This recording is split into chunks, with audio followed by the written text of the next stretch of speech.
Welcome to स्टैंडो with पूर्णिमा। अगर आप इस चैनल पर नए हैं तो प्लीज़ चैनल को सब्सक्राइब करें। यहाँ आपको daily stenography dictation practice provide की जाती है।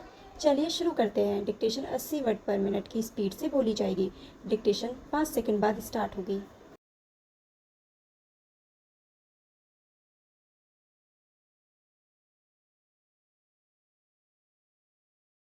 महोदय, प्रशासन का यह कर्तव्य हो जाता है कि वह सतर्क रहे और अधिकारी लोग अपने को निष्पक्ष रखें, किंतु जो जनता के अंदर एक गिरावट आती जा रही है वह भी एक देखने की बात है। इसलिए मैं चाहता हूँ कि सरकार कोई ऐसा प्रयत्न करे जिससे कि भ्रष्टाचार को रोकने के लिए जो लोगों का नैतिक स्तर ऊंचा होना आवश्यक है उसको ऊंचा किया जा सके। उसके लिए जो भी वह कर सके करे। मुझे कहना तो बहुत कुछ था, लेकिन चूँकि मेरा समय समाप्त हो गया है, मैं अब और कुछ नहीं कहूँगा। महोदय, इसलिए मैं माननीय रक्षा मंत्री महोदय का ध्यान इतिहास की उस चेतावनी की ओर दिलाना चाहता हूँ कि हिमालय की चोटी पर जिसका अधिकार रहा है उसका गंगा और यमुना के मैदान पर भी अधिकार रहा है। हम इस आशा में नहीं रह सकते कि हम दुश्मन को हिमालय की चोटी से उतरने दें और फिर मैदान में उसका मुकाबला करें।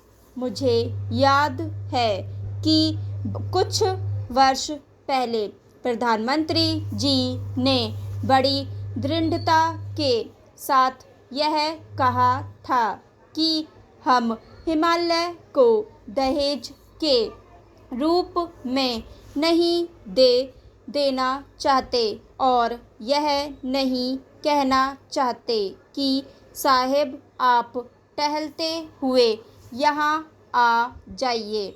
हम नहीं चाहते कि वहाँ पर कोई मुकाबला ही ना हो।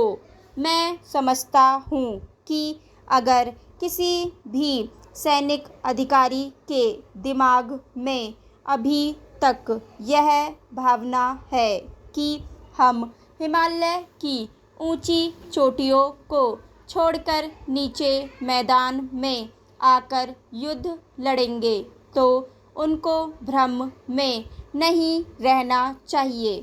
यह एक घातक बात होगी, एक आत्मघाती नीति होगी।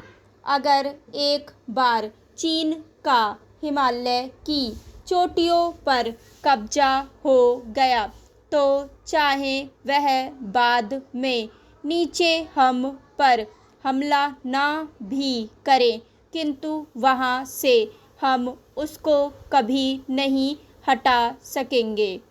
इसलिए इस संबंध में स्पष्ट निर्णय किया जाना चाहिए। इसके बाद मैं मध्यवर्ती क्षेत्र के बारे में कुछ कहना चाहता हूँ।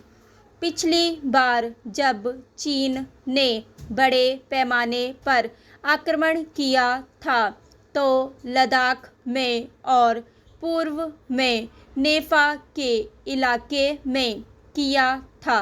मध्यवर्ती क्षेत्र में मिडिल सेक्टर में लड़ाई नहीं हुई थी, लेकिन मेरा अपना अनुमान है और बहुत से लोगों को इस बात की आशंका है कि अगर अब कभी चीन ने दोबारा हम पर आक्रमण किया तो वह मिडिल सेक्टर में करेगा। इसके कई कारण मालूम पड़ते हैं।